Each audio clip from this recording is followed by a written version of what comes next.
Hey everyone, welcome to the GYST Podcast. If you're tired of being comfortable and want to take on living life from the context of 100%, fuck yeah! Join us each week as we share lessons we're experiencing in this crazy game called life. We invite you to play along and get your shit together. Take responsibility for how your life is currently going, and at the same time, take on new, fun, and sometimes crazy shit.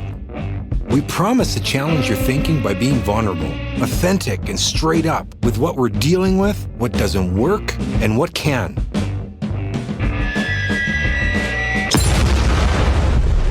Be warned, this is not your grandma's podcast. You're listening to episode 66 of the GYST Life Podcast. Today we are joined by Judith, a local affiliate marketer who came out of retirement at age 27. Wakefield's back. Welcome, bro. It's been a while. Today, we talk about the battle for good and evil, the smell of fluff, the immigrant story, the power of nothing, learning and not doing anything, and the power of a targeted ad. We also talk about automatic toilet paper changers. Welcome to the show. Where is our guest here? It's coming up to 9:30. I don't know if you know this, Richard, but I'm a fucking Nazi when it comes to time. He's a see you next Tuesday about time. Let's see if I ever saved her number. Oh, of course I didn't save it. Because I did text with her before. And then Richard showed up 20 minutes before 9. Of course he did. He was super early. Like, who the fuck? Oh, hey, man. I would have been earlier, but I had to fucking convince the wife, like, you need the truck. Drop me off. She's like, I don't know if I did. I'm like, you just told me you don't have any fucking eggs, bread, or milk. And you're going to have kids coming down here in 25 minutes being like, where the fuck's the food? Right? Like, pretty much. Where's breakfast, woman? Exactly. So don't ever say that to anybody. Oh, my. Ever. Ever. Unless you want a frying pan for a head. Yeah, well, unless you're a complete fucking douchebag. Oh, there are those out there. Totally fucking unplugged. Tell you where them women should be. The goddamn kitchen like it used to be. Don't come in here wearing no shoes either, woman. Oh my God, way to take it to the next. Cords? Don't fuck with the cords. Why are they not, like, why are they in my way? Your chair's crooked. No. You're in the cord's way, not the cord's in your way. No. Pull that on the other side of the... How's your day been going? So far, so good. I got up, did my morning routine, and here we are. Nice. And you hurt your leg. What happened there? Oh, no, it's I went to Arizona last March, and I got, like, from the pools, I got plantar warts, and it's been an ongoing treatment. So hopefully this is the last go around, and I'll be done by Monday. Hopefully. That sounds unpleasant. Oh yeah, he's been saying this will be the last treatment. It's been 2 months, so. Yeah. It's fucking doctors, eh? Yeah. We're making really good progress. We'll see you next week. Yeah. Well, I think this will be the last one. I'll see you next week. Hey, Judith. How's it going? Pleasure to meet you. Yeah. Judith. Meet Wakefield. So Wakefield comes in when he's able, because he's got lots of stuff going on. He'll jam on the mic with us. He's a poet. Poetic relief. So he'll drop something on the mic that's relevant and pertinent to the conversation. Something dope. Yep. So take your time, man. We're in no rush. Except hurry up. No. Except hurry up. You're late. No. We're good. And hey, I didn't mean to hold you up either. Don't let me stop you. From what? From drinking some green beers. Oh, no, I'm good right now. You good? Okay. Yeah. I was trying to be responsible. He was like, do you want to smoke? He goes, no. First he said, do you want some weed? I'm like, yeah. I'm like, could this thing get better? And he meant like now. And I was like, Oh, I'm all good for now. But okay. I kind of want to, but I'm like, time. I did a few podcasts stoned, and it's just not a good idea. They get pretty intense. I'm just like, whoa, man. Like, listening to the stories, I'm like, dude, that is deep. I'm like, oh, I must sound like such a walking cliche, you know? And we've archived those. We have those. We should listen to them. because I haven't actually listened to them. Some of our I'm sure we've produced behind the scenes. We've produced some though too, haven't we? No, I don't. No, think so. I mean we've definitely smoked and been on the podcast. We've smoked while on the podcast. Yeah, a handful of them, but Yeah, the ones where we're like flying high, yeah, they're archived. The Joe Rogan-esque. Yeah, no doubt. So we, how it goes is we just start talking, Okay. and He didn't send you the script. Oh shit. we did send you out something to kind of prime the pump. A little bit about what you've been up to, some of your background, and you were pretty up here, high level. So we get to dig in a little bit. And I thought I was like, oh man, I think I was in way too much painkillers when I filled that out for my foot. Maybe I was like, shouldn't oh, say man. that. No doubt, eh? One thing that you'll get to realize fairly quickly on this platform is there's no such thing as going too deep, and we're likely not going deep enough most of the time. Okay. So, Judith, you are an affiliate marketer. Yeah. So that's one of the things that I know about you, that you're an affiliate marketer. Yeah. And we'll talk about that. Yeah. Because I imagine there are the right ways and the wrong ways to really make that business sing. And the fact that you're, in your mid-20s? And you're coming out of retirement kind of blows my mind a little bit. And so I'd love to dig in and talk about that and just find out what that was all about and what it is that you're doing on that front. But I'd like to start off with just getting to know Judith. Okay. A little bit about your background, where you've come from, and let's start there. Okay. So we were having a conversation earlier. I was born and raised in the Philippines. I grew up in a very sheltered, privileged kind of upbringing. And then when I moved to Canada, it's like, whoa, there's a whole new world in here. Go figure. Whoa, what do you mean I have to do my own laundry? What? My wife has a similar story. Yeah. Coming out of Mexico City. She had a nanny and a maid and all of those things. Did you have one of those? Yeah, no. Pretty No, sheltered me Canadian either. over here. Yeah, yeah. Thinking I had it going on, living in Canada, being like, oh, those poor folks overseas or those poor people down south in Mexico find out fucking maids and shit. Like, what is happening here? I don't get it. Because it was actually viable out there. It worked out there. Yeah, it worked. Yeah.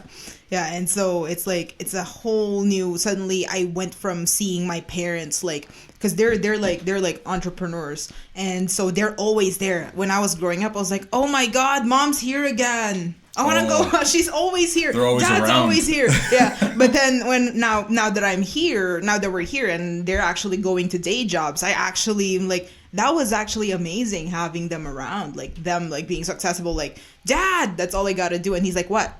Right. And not like have to wait until the end of the day. And that's actually amazing. And it's quite the transition. It really, really grounds you once you see stuff like that. And in the beginning, I'm like, I've never had to think about stuff like, no, that's too much. That might cost too much. We got to be more frugal, blah, blah, blah. So that's like a whole new concept for me. Wakefield's just like, yeah. Not quite the same Not quite. scenario at this table, I don't think. And that's great. It's perfect. Yeah.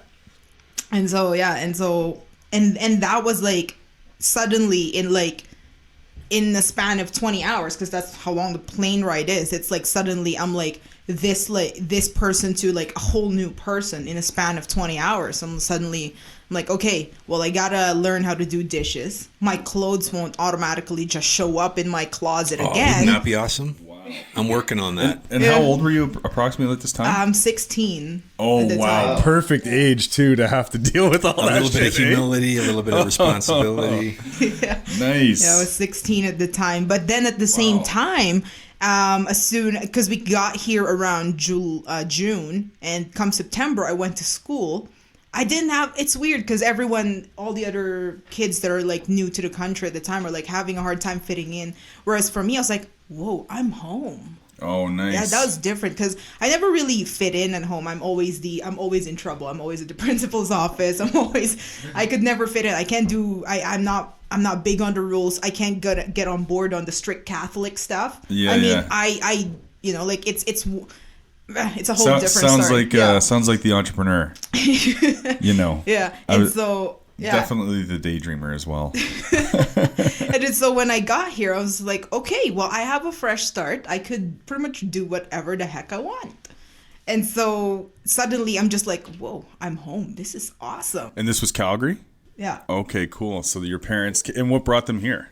Just greener pastures. Yeah, they're just like, It sounded pretty green where you were at. I know. Yeah, maids and I stuff. know. Come here to like get a day job. Fuck that. Like, Yeah. what? I know. I didn't have that kind of resentment though. Like, oh, like a lot of my friends had that. It's like, oh, we were doing so good in the Philippines. Why did they have to go here? But at the same time, looking back now that I'm like, fast forward 11 years, I'm like, I wouldn't be able to do what I do if we were in the Philippines. And so Yeah, for sure. I do see now what they say that, oh, this is for you guys. This is so you'll have a better fighting chance. At the time, I was like, well, our fighting chance seems to be okay. I'm on track to replace my dad in the family business, right? But Yeah. then I'm actually, do I really want to be running a machine shop though?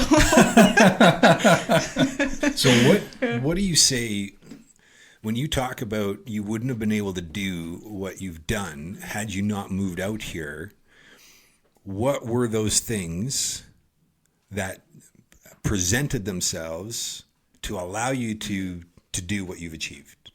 I wouldn't have thought of playing around on the internet if I was in the Philippines. Like maybe I'll do social media here and there, but as far as doing business, because everything in the world that I am in is dealt with in US dollars. If I'm in the Philippines, I was like, screw that, I'm not gonna deal with that. I have other stuff on the go here. And so just that little mindset shift in there, and I got connected with people from the States. And if I was still in the Philippines, I probably would have a smaller chance of traveling to the US and coming to see them and presenting those opportunities for myself, right? Because I have to apply for visa and it's most likely going to get denied because I'm young and I'm single. I have nothing to tie me down in the Philippines, and I'm a huge risk for overstaying. And so, yeah. So it's obvious entrepreneurial blood is in your veins because your parents are entrepreneurs. Are they still running their own thing, or are they? My dad isn't. He handed it off to his brother when we left because it's like a generational family business. So he handed that off. My mom still does. She's got someone else. She's still in the background running monies and decisions. And that's but for she's the company got, in the Philippines. Yeah. But she has someone else doing pretty much all the work for her. But she still makes a decision. She still signs off on deciding on how much we're gonna spend on that, what goes there, what goes where. And what are they doing in Canada now, or what have they been doing? My dad still works in the world of machining. My mom is working at a casino. Nice. And so yeah, and she actually loves it there. She like gets to meet new people. She has fun. She walks around. She's like, this is so nice. I come to work. I come home. I just go to bed. I don't have to think about anything else. Hey, whatever works. Yeah. So what prompted then your decision to explore and give me a sense of what it is that you're actually doing now as an affiliate marketer, or have been doing, and then we can kind of step back and see where the catalyzing moment of that was. Mm-hmm. What is it that you do in affiliate marketing? I sell information products, like people that are like, okay, how do I sell this on the internet? Like ebooks and pretty much my wheelhouse is business to individual. So like, like a business to like a person, like direct consumer. That's my wheelhouse. And so what I do is say Wakefield here is like, I want to learn how to build a business online. I know nothing about it. And so that's kind of where I come in. Okay, well, this is where we start, and then we go from there. You don't have a product, don't worry, I got you covered. That's what affiliate marketing is in general. We take other people's products and we sell it as our own. I started a brick and mortar business when I was 21 years old. And then from there, I sold that. And then my buddy called me. It's like, hey, can you come meet with me? And then as it turns out, I was sharing a network marketing opportunity. I was like, okay. Oh, this is perfect. So I got business at 21. I'm going to put a pin in that because I want to hear what the brick and mortar business was about. But I'm interested, like there could be some people listening. You had mentioned network marketing, and I think you and I talked about this in the past. I know for me, affiliate marketing has been like a mystery. It's been something that I've heard about, good opportunities and whatever. And I think it also gets collapsed with network marketing or multi-level marketing or that kind of thing. So can you just clear up a little bit of like what would be the difference between high-level network marketing and affiliate marketing? Network marketing is the basic word of mouth, talking to people, like share it with your friends and family, knock on doors, hotel meetings. The thing that people commonly mistake for what they call a pyramid scheme. Yes. Yeah. Yeah. Now, they can definitely be fused together because the affiliate marketing methods definitely work for network marketing. The main difference really is the commission structure. That's the main difference. Whereas network marketing, it's like multi-level. Whereas affiliate marketing, 1, 2. If you depending on the company, most of the time it's just one level. And you're not doing. I would assert that you're not doing like as much recruiting as a affiliate marketer in comparison to a network marketer. Like it doesn't really work as a network marketer if you're not recruiting, right? Yeah. Got it. Yeah. Cool. Okay. Cool. Because I just feel like maybe. I don't know. I'm very novice in this. Yeah, it's good to get some context. So it's good to get some context in there. Yeah, for sure. So you got targeted by an ad, Mm-hmm. and you went down a rabbit hole. Yeah. And what was it about the ad that appealed to you? What was the lure? It was everything. It pretty much pressed all the buttons that I was struggling with in network marketing. Sick and tired of friends and family closing the doors on you, making a list of 100 friends, burning out people, like brushing you off. Like as soon as they hear your name, they're like, "Oh, she's here." No. She's here to recruit me. Close the curtains. And so and so they pushed every single button. And at the time, I was like, oh, yes. Oh my God. That's me at the time. But now, fast forward now, it just fascinates me at how like the spoken word could really push buttons and you can, I don't like saying the word manipulate, but you can actually manipulate people. There's a level of coercion. Don't kid yourself. Yeah. It's built by propaganda machines way back when. But let's not go down that road. Yeah. No, I just we're constantly being manipulated, but I think that we add. It's like the whole idea of being selfish, right? Like it's automatically a negative thing. Manipulation isn't always a negative thing. It can be a positive. It can totally be a positive. Unfortunately, the majority are still stuck in an old world, an old paradigm, if we were to use that word, of persuasion and coercion versus showing people something new and using, an enrollment, a possibility. Something with value even. Something creating value. It's just a different way of looking at it. So you saw the value in like, oh man, pain points, don't like those. You're saying you've got a solution to this. I'm in. Mm-hmm. Obviously it worked because you clicked on it. Yeah. And then you went down that rabbit hole and started that process because you saw value. Yeah. And that's what it comes down to at the end of the day. If more people actually did their marketing, their advertising from that lens, we would have a whole lot less noise in the space because everything's worthwhile. Yeah. But that's not the case right now. No. You touched on one really interesting thing, the power of spoken word. Oh, I just wrote that down.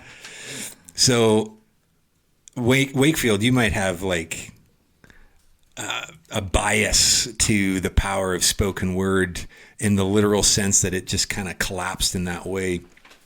What would you say has been, and this might put you on the spot, I don't know. Is there anything over the course of the last little while in an advertising capacity that maybe has left a positive impression on you because of the language that they used? Is there anything that comes to mind recently? Recently. Honestly, I can't think of something recently. And it doesn't have to be recent, actually. Okay. It takes me back to then, if you want to talk about marketing or whatever it is you want to put out there, but you're reaching people. I was reached by that one ad as a kid, and I told you guys this a long time ago. It was aimed at kids, and it came on during children's TV time after school. And it was a bunch of clips, a few seconds for each scene, and it was a kid doing something. Every kid was doing a different thing. One kid's doing martial arts, one's playing a tuba, one's doing sound effects, right? And you hear the kid in the background say, "Nobody does everything, but everyone does something. What's your thing?" Mm-hmm. So here we are 40-ish years later, or whatever it is, and that's still in my head. Yeah. And that's what I'm doing. And that's the exact same story that I tell, especially with the younger students that I get to, and we start beginning the writing process, and everyone looks up into the universe for what to write about. And I keep telling them, look back, and I tell them this, and I tell them, what's your thing? So start with you. The other thing that I'm hearing that I really relate to is this is the immigrant story. Not just because you're an immigrant, but because there's Filipinos in my family too. So I've heard your story directly, and my parents have done the same thing. Now, I didn't have to leave Barbados to come to Canada, but I had to leave Toronto to come to Calgary. And that was a big enough shift for me. And when you said things like, I was 16 and realized toilet paper doesn't change itself and all sorts of things. Well, you know what? That happens to everyone as soon as you leave your location. So it doesn't matter that you're from Philippines and came to Canada. You were from there and you went there, and shit changes. Yeah. So when you said, when you got to Canada, there were all sorts of things that you wouldn't have had available. They might have been available there, but you wouldn't have seen them. They kind of hide in plain sight when they're around you all the time. So you come over here and your vision's bigger. I was doing the same thing in Toronto as I'm doing here, but it's so much bigger because it's a different place. So I'm hearing you kind of on three fronts. And when you said the power of spoken word, that's where I live. And I know for a fact that if you're speaking, you're not fighting, and it's all about communication. So I'm with you on that. That rabbit hole took you to a good place. Oh, man, I love that line. If you're speaking, you're not fighting. There is and it really takes something to be the one to speak with the intention to avoid the conflict or the fight. And that is not a direct quote, but that is a quote from Daryl, I think his name's Daryl Dawkins, Accidental Courtesy. Is that what it's called? Okay. He's a black man from the States who has spent his life basically targeting members of the KKK one by one and converting them out of... Oh, shit. I think it's called Accidental Courtesy. I think his name is Daryl Dawkins. He's a very large black man, a blues musician. I believe he's the son of an ambassador. It's an interesting documentary about what this guy does. Wow. But that line is not mine. I believe he said, if I can get them, because they're like, what are you doing? You're talking to people who want to skin you, literally. And they used to do that. What are you doing getting in the room with these people? And he said... came up. He said, if you're talking, you're not fighting. And I was like, wow. Yeah, that's profound. Yeah. So it's not mine. I think that's the source. We'll double check on the source, and we'll true that up. I do like to employ it because it holds its weight. Yeah, absolutely. So that was an interesting rabbit hole. Just kind of like went on a bit of a tangent there. Hey, man. A focus tangent. That you did. It was really good, actually. It's all good. For me, so I just had to get them in there, and you guys can steer it on back. Well, it's funny because I was actually thinking yesterday. You popped into my head, and I can't remember where the context came from, but I just had that line in my head that he shared on the podcast before, and this might not be a direct quote either, but if you read well and you write well and you speak well, you'll generally do well. Yeah. If you read well, write well, and speak well, you'll probably do well. It's the at least better than you would if you weren't. Absolutely. Even when people it's a win-win. It's a win-win. When people believe they have all this power in this thing right here, if you are not literate, if you are not well versed in communication in any shape or form, if right and huh are pervasive in most of your incomplete sentences. This thing is no good. It's good for basically, 3-minute clips of porn and cats and bully fights and bullshit. That's pretty much all it's good for. But if you have that capacity, no, that was great. If you have the capacity of literacy behind you, then you can employ things like technology to your advantage, regardless of what level you're playing at. Yeah. And you just reminded me of Dave Chappelle, because he always does that thing in his bits where he goes, huh? Like someone's huh? And so this is great. So back to you, Judith. I'm curious to know from you, like, first of all, what did you hear anything in there? And if I can ask a 2-part question, is how does that the literal part, right? Speaking and writing, how does that connect to the audience, the consumer? How do you do that from online when there's like no connection? Do you know what I mean? Yeah. Complete stranger looks at your ad or whatever. That is the power of the affiliate marketing engine, like the story, the writing. Story, yeah. It's completely storytelling. How good are you at telling stories? Could you really immerse them, make them feel like they're in there, and being relatable? That's the biggest thing. Can they see themselves doing what you're doing? That's the biggest thing, and that's why. For myself, on all my content, on all my ads, I simplify everything. I want them to see that. I want them to be able to see that. Oh yeah, that's simple enough. I can do that, right? And so that's it. And then, like I said, the whole context of enrollment or registration is huge in there. So actually having them, so just for people who might not have the context for what you're saying there, so just having people actually get to know whatever it is that you're actually sharing about, and then have them be connected to it. And then there's going to be some type of a powerful ask inside of that has them go, the call to action. Yeah, there's So have that context in there, tie that in with a little bit of NLP, and then straight to call to action. Okay, great. So that's another thing right there. Guaranteed there's some people listening who are not familiar with that acronym. No, it's not. Sorry, it's perfect, because now you get to say, okay, well, what does that actually mean and how does that work? So neuro-linguistic programming, it's like certain words that they hear that just like trigger something. The words like "by now" or NLP's like "don't look at this time as the time that you should have taken action." So it's like it triggers that. Like we all have that. Oh, if only I started like 5 years ago, I would have been so much further ahead. So that's my always my go-to. You're interrupting the pattern of thinking. Yeah. No. Yeah, no, I think that's great. I was going to make a corny joke about like, wait a minute, you're not telling me that I'm not 100% in control of my faculties at all times, are you? You totally are, Vern. You totally No, are. I've got this thing figured out. Being a human being, trust me, I'm on it. Yeah, and nobody's out to manipulate or coerce you in any way. Yeah, no, you're safe, and I'm not. I'm immune to that kind of shit. You're totally immune to it. Go get me a coffee. Anybody throw? Don't look coffee? At this is the time that you should have gotten me coffee. That's right. Nice. Something about coffee. It's just so tasty. So let me ask you a little bit about like, is there specific types of companies or products or offerings that you're looking for? Do you have some control and say over how that goes? How do you actually get connected to these companies and products that you are marketing for? More ads. More ads. Like webinars and ads, like the way mostly how things have ended up for me is that, okay, I joined the first company that I saw the ad for, and then one night they're hosting a webinar that's answering my biggest problem, which is getting visitors to my site, getting traffic to my site.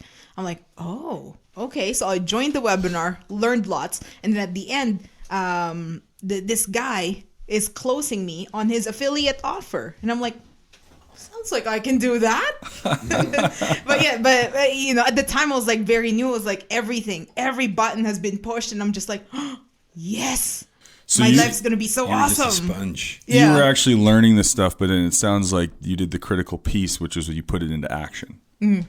Right? Yeah. Like you actually heard the information and then you went to work at it. Yeah. So talk about some of the hang-ups. Like it wasn't just smooth as butter, I'm sure. To get you to be a, 27-year-old retiree? Yeah. I left my... Yeah, we must talk about that. And I left... Actually, I had my first anniversary of leaving my day job yesterday. Facebook reminded me 1 year ago today, you left your job. I was like, oh, really? Well, thank you, Facebook. You are completely useless. Nice. And so, yeah. Sorry, where were we? Yeah. So hang-ups on the for way. hang-ups Oh, yeah. on the way, Oh, and yeah. then we'll transition into retirement. Absolutely. So the biggest thing is the big shiny object syndrome. It's like every single problem, and this is very big in the world of affiliate marketing, and this is part of the stuff that I fight.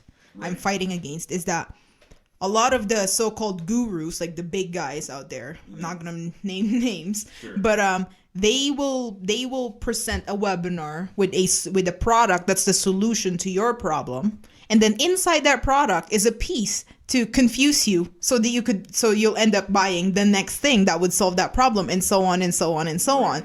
And I really fell into that. I'm like, okay, well, I just learned about traffic. Now my next problem is closing people. But this book doesn't teach that. And he keeps talking about closing, writing emails. Okay, I got to purchase his next course. And then a lot of these courses are fluff. And it wasn't until, I don't know, maybe 1 year and over 5 figures later that I'm like, okay, something's got to give. I got to stop purchasing and actually start implementing. And then at the same time, I also like picked digital up hoarding. Yeah, no doubt. Yeah, and then at some point there, I was like, okay, I actually built up some kind of skill now that I can actually smell fluff from a mile away. Right. Yeah. Well, that's so it made it worth it because you saw it through to the end. Yeah. Because that's the whole manipulation Yeah. piece, right? It's Yeah. like they create one product to solve the major problem, but then without saying, hey, you've got this other problem, they actually, it's like the whole thing that you were talking about. They use the same strategy where they create a new problem within the thing that solves the original problem. And then you start fixating on, oh, well, now I know how to drive traffic, but I don't know how to close people. Yeah. Brilliant. It sounds manipulative. For sure. Yeah, just like yesterday, I personally say it in my content in my mastermind group that email marketing isn't as effective as it was. I'm not saying it's completely dead, but it's not as effective as it was. Same as blogging. And then yesterday I saw an ad with this lady saying email marketing is not dead, blogging is not dead. But then to the naked eye, it's like, oh my God, it's so true. But for me, being experienced, and I was like, yeah, you're propagating that, but that's not the call to action you're making. You're not making us subscribe to an email list. You're not making us look at a blog post. You're sending us to a Facebook group. So there's something not right there. It's a deflection, diversion. Mm-hmm. Yeah. You're addressing an unknown in our world. It's like, yes, I've heard of and understand email is in a rocky place, but I'm still not willing to let it go. So you're going to play in on my emotional connection to that and then do a diversion. Now, this could be used for both good and for evil, right? Yeah. You could actually divert them to the more effective source because I'm attached to email, but it doesn't work. And I'm not willing to listen to you because I'm attached to email and I think it works. Yeah. So you kind of have to, in some ways, you get to lean in on this is how it's always been done and challenging the status quo. Unfortunately, most people aren't actually doing that. They're still trying to capitalize on, let's just get a few dollars so that we can, wring out what's left inside of a dying craft. It's fascinating. And there's a lot of value in affiliate marketing. Like some of the products really are with your best interest at heart. Mm-hmm. Yeah. And I would say those are the ones that are the most successful. And correct me if I'm wrong. Well, they're long lasting, right? They're longer lasting because there is more, it's relevant in the moment. People are, those that are aware are the ones that are seeking it out. Mm-hmm. And they are also more aware of the value of that work. Yeah. Versus I've never heard of it before, but I'm going to try it. And okay, it's only $30. Yeah. And I'll, what's $30? And they're never, ever, ever going to use, to your point earlier, they're never, ever going to use it. No. But they felt good making that purchase. I'm making a difference. I will look at this sometime in the near future. One day, I'm going to put this on top of my digital refrigerator, and I will totally get to it. What a load of crock. So I want to go into retirement, and before I do that, you might not have something present, Wakefield, but I want to put this in your space. I'm sure you're hearing it, but there's the forces of good and evil at play in this conversation. There's the manipulation and deception. And there's also a same with the good and evil, manipulation and deception for good or bad, right? There's all that going on here. There's like smoke and mirrors, right? There's some of that. We're talking about some of that stuff that actually, that's probably, unfortunately, like that's the bulk of it, isn't it? That's like the 80% versus the 20% is humanity plus, right?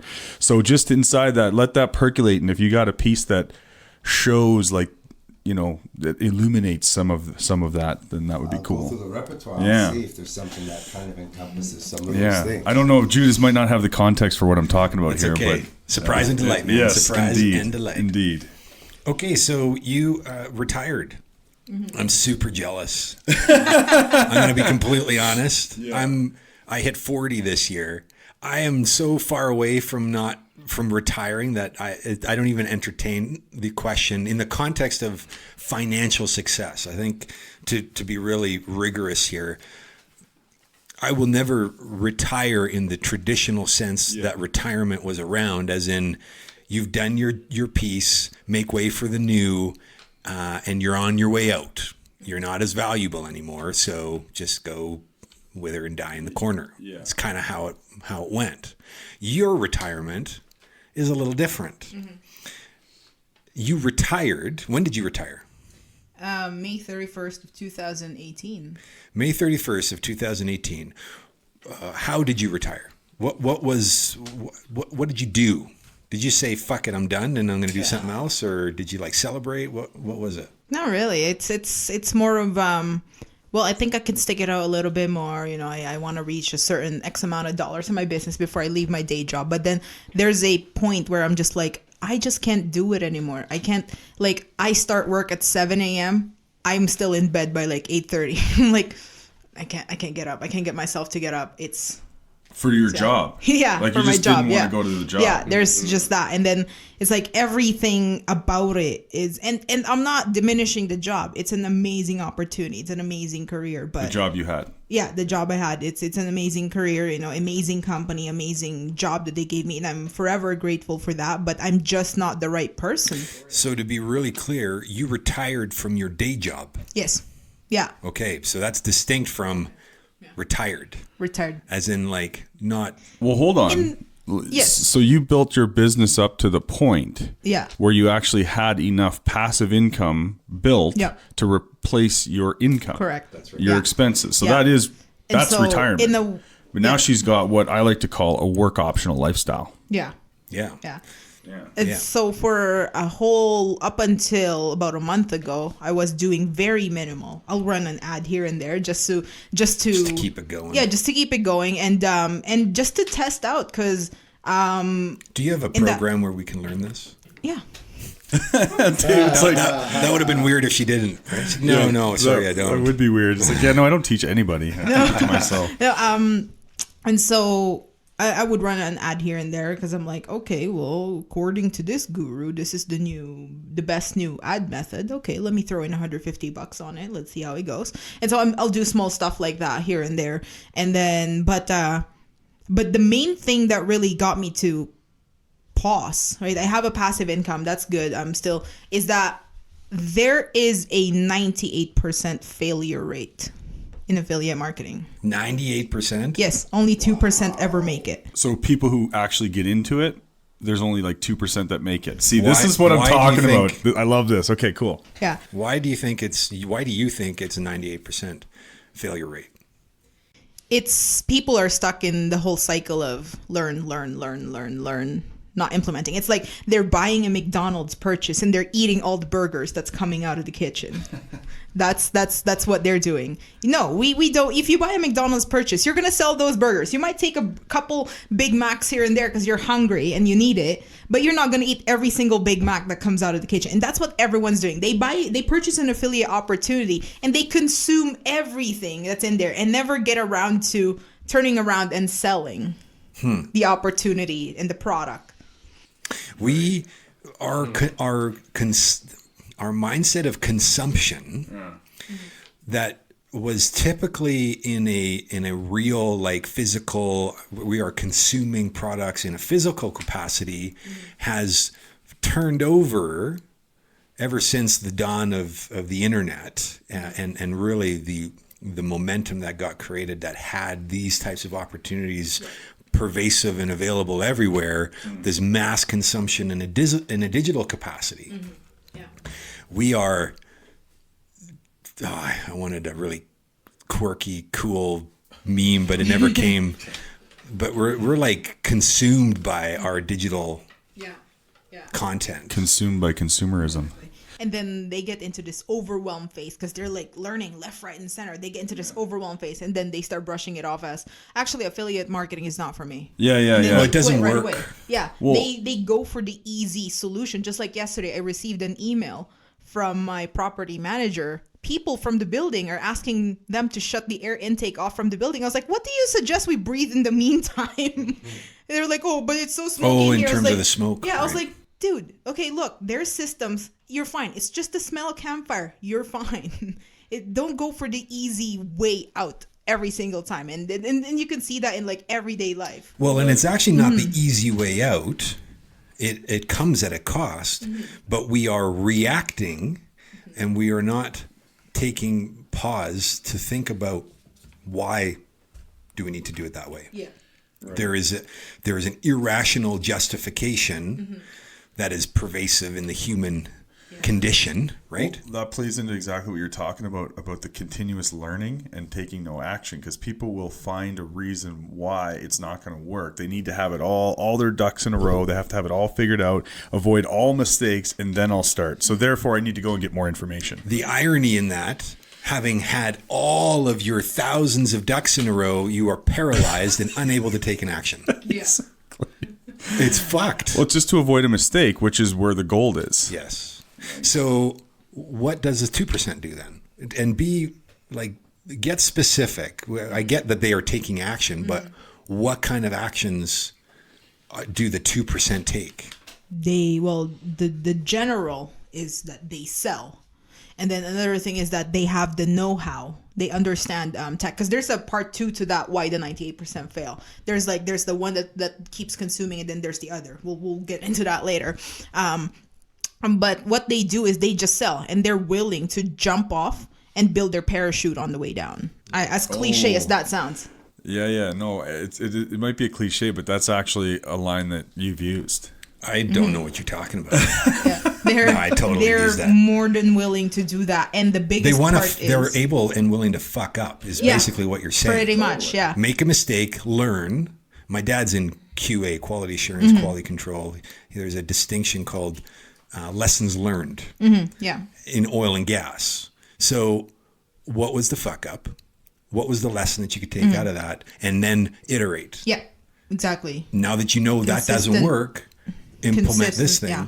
Consistent iteration. That's what because I've seen a lot of people like Judith. I ran an ad, it didn't work. I've done it once. Right. Yeah, I was like, it doesn't work. Yeah, I was like, dude, you spent like $20 on an ad. I spent $3,000 last month, and I still messed up. And not all of that $3,000 is like 100% return ROI. Blah blah blah. I'm like, a lot of it's like. It's not like it's not like 100% perfect. There's still the 80-20. 80% of your ads won't work, but then most of your results will come from the 20% that works. They need to understand that. Yeah. Well, and it's a changing target, man. You got the GYST, the Googles, and the Facebooks. They're constantly changing their algorithms and what's effective and what isn't, so that it keeps you on your game as a marketer. Yeah. You can't press the button, set it, and forget it. I mean, that happened right at the dawn of ads. Yeah. That's not the case anymore. And a lot of the gurus are selling that. Oh, this is a set and forget. I'm like, well, it can be. Well, that's the NLP kicking in. Yeah. You're catering now to what we secretly want. Yeah. You mean I just have to buy it and it'll work? I don't even have to set it up. I just have to Yeah. purchase your product, Yeah. and then I get to make money. Yeah. It's kind of how it goes. No, totally. I turned a client away yesterday simply because of that. He's under the impression that I just need to buy and I'll make money. I was like, dude, you bought 3 products from me in the last 3 months. I'm not. And he's like, I know you just launched your product that you've been talking about for. How do I get in? I was like, no, you're not getting in yet. I commend you, Judith, on. I don't think there are many affiliate marketers that'll say, listen, this isn't good for you, what you're doing. It's not working for you, and I'm not letting you buy the product. Yeah. Man, that is a level of integrity. Insert any business. But do you think the dealership's going to be like, whoa, you want another car? Hold on, pal. Like, what's your debt looking like? You think the bank's going to be like, oh, you want to roll that all up again and renew your mortgage? Oh, I don't know. It's like you're going up instead of down, and you're like, no. They're like, okay, come right in. Can we get you approved? Can you make the payments? Okay, awesome. Like, let's turn your $400,000 mortgage into $600. No problem, sir. Yeah, totally. But- That's the part Yeah. that. In the same breath, I was like, do not take this as I'll forever never work with you again. course, I'm like, yeah. Let's just make this product work first. And Do if you coach them really through want- the Yeah. process? You do? Yeah. How many people are you supporting in your network? Right now, since the year I've retired, there's like they've gotten less and less because they've graduated and they're off on their own, and I'm so proud. Mama Bear. But I probably coach about 150 still at around. So that's that. through various things, like maybe one-on-one, but mostly there's a lot of groups, there's masterminds, things like that. Yeah. Okay, cool. And so something that I think I've heard about maybe a little bit from you, and then I'm also picking it up in this conversation. I have it that you're doing something about the 98% failure Yes. ratio. Yeah. Yeah. All right. And so Floor is yours. And so the another part is that so a lot of people are not willing to sell, and then the other part is that there are people a lot of the people that are actually joining affiliate marketing are people that are like in their 70s, 80s, 90s even. They just want to supplement their retirement income, and since they have a lot of spending power, the gurus are like, hell yeah. And then Capitalize. and then they're like and there I have this one particular client and I've since taken her. I'm like, okay, look, I'm gonna comp a lot of things for you because this is where you're at. But anyway, but she's the main reason why my friends and I built the program that we've built. Well, she's my driving force, and I shared it with my friends, and they're like, yeah, let's do it. But anyway, a lot of these people are like, they're not passionate about affiliate marketing. They just want to make money. They just want to be with their kids, some of them, be with their grandkids. Some of them just wants to supplement their retirement income because their nest egg is running out and people are living longer than ever. Then retirement would typically have allowed, right? Yeah. Yeah. Yeah. And so, and not to be all doom and gloom, but a lot of them would never get it, the tech part, the Totally. sales stuff. That's a Nor reality. do they want to. They just want to live in Florida and enjoy their retirement condo. That's all they want. They don't really want to learn about email marketing. They don't want to learn I don't want to learn about email marketing. They don't want to learn the psychology behind why the sales funnels are built like that. They just want to make money. And so what we've done is that, okay, so for those that want to learn, okay, we have a program for you. And those that are like, I just want to make money, we have a program for you. So what we've done is like, okay, you have the spending power, send us your ad budget and we'll take it from there. And it's not like you're going to be in the dark and we'll just keep sending you commissions. We're like, okay, hey, George, this is what your ad, this is where your $500 that you sent us last week went. This is how the ad stats look like. This is why it's good. This is why it's bad. This is how we're going to improve it. And then So you're leveraging their capital to drive more awareness around existing products that are inside of your affiliate network. Yeah. Because they don't want to deal with any of that stuff. No. They just want to see that my investment is almost like stocks. Yeah. It's like an Well, alternative to stocks. Yeah, it's how it should be. Like instead of you just continuously selling them products and them actually not getting any result, you're able to use the capital that they have that they want to get a return on. Yeah. You use that to build your business, create some profit, and then like, oh, I don't know, share Yeah.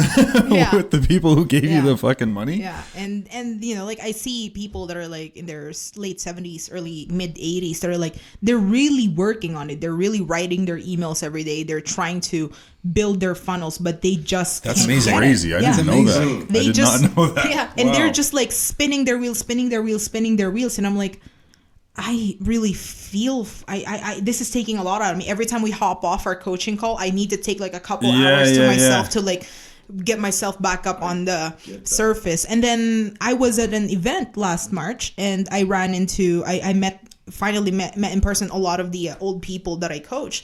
And then when we got back, I called one of them, and she's like, I'm very depressed. I'm like, why? And she's like, and then she explained how she felt at the event. She's like, I was just feeling so left behind.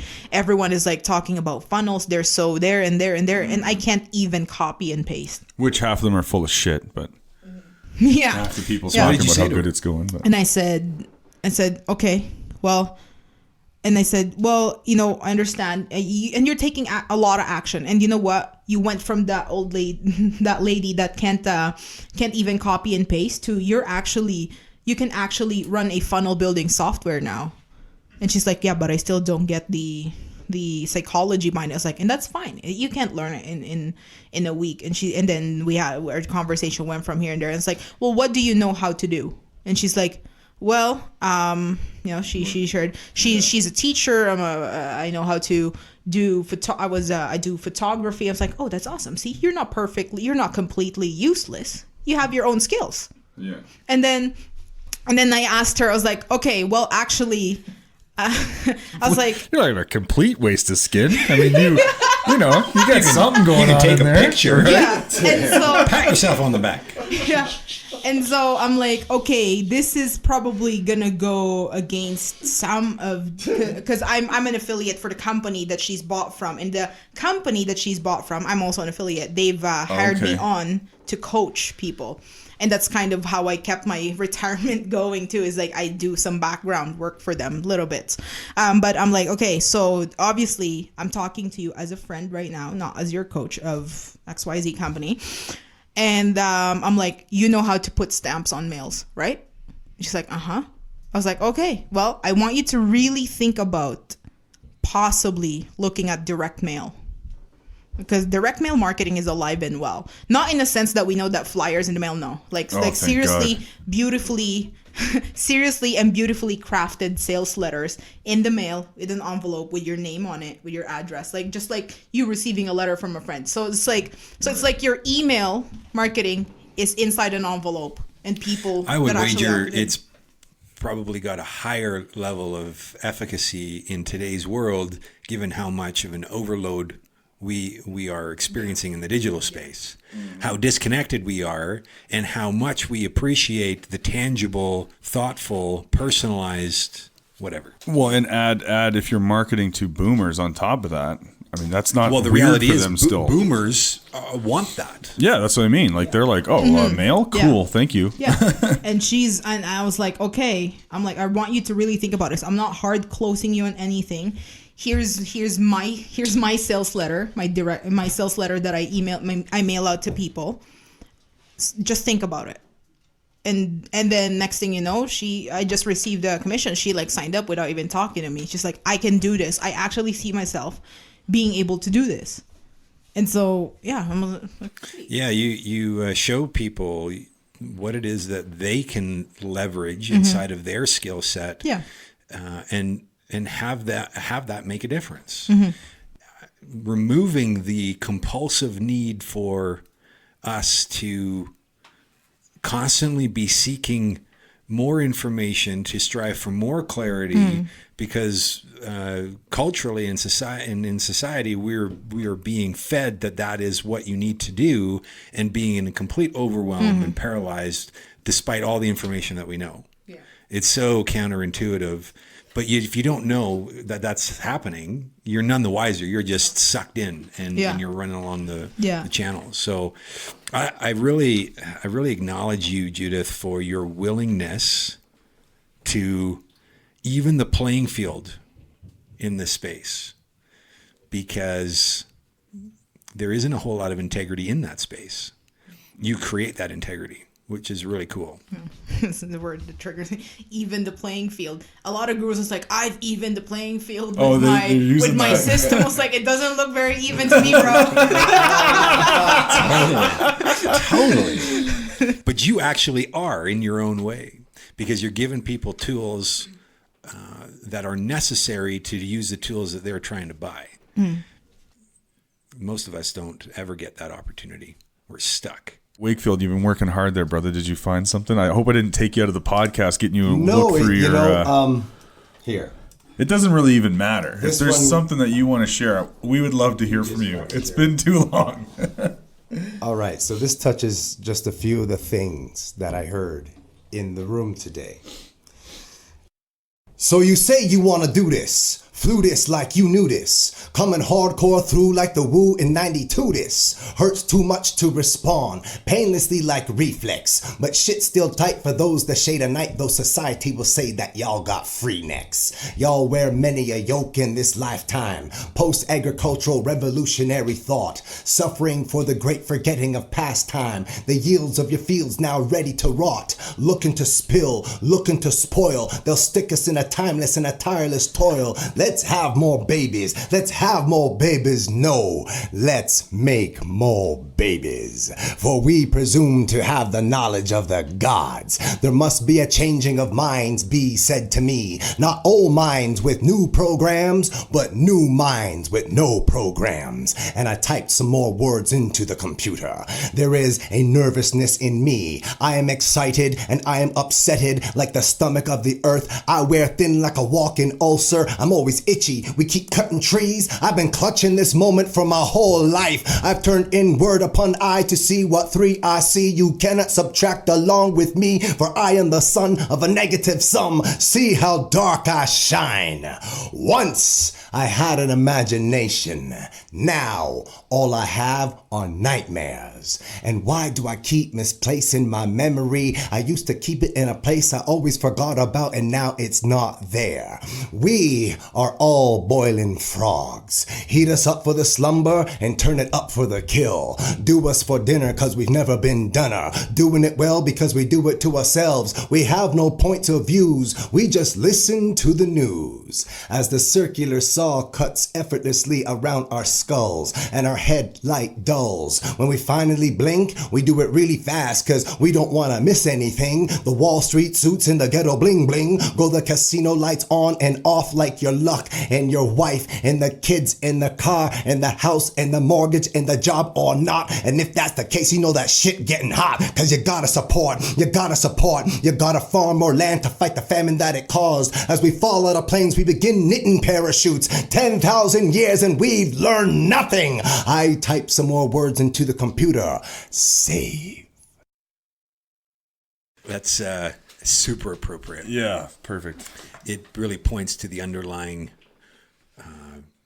thing that's broken, where people are taking advantage of it, and then there are people like Judith who see and are choosing to take a different action to empower people, so that it's not automatic. Sorry to cut you off. It's all good. That's what I'm here for. To Keep it real, man. This is like. I was just gonna say we have to have a 2.0 episode with Judith back to dig a little deeper. So thanks for that, Wakefield. That was amazing. And Judith, yeah, you got it. And thank you for being here, Judith. I'm fascinated by your story. I'm fascinated by what it is that you do, and I'm fascinated by possibility. Because I've been in and around and hearing about these things like affiliate marketing and all that kind of stuff for a long time, and just to see somebody who actually did the work and made it happen, and you did it in a way that is not the norm, right? You did it in a way that is humanity plus. You did it in a way that is being of service, and I think it just goes to show what's possible, the longevity, the acceleration, what can be created when you come from the heart, right? Coming out of retirement at 27, I dare say that that's a pretty rare thing. So I appreciate you being here. I'm connected to like hope and possibility, and I'm glad for everybody who's listening, because now they can track Judith down as well. So thanks for being with us on episode 66 of the GYST Life Podcast.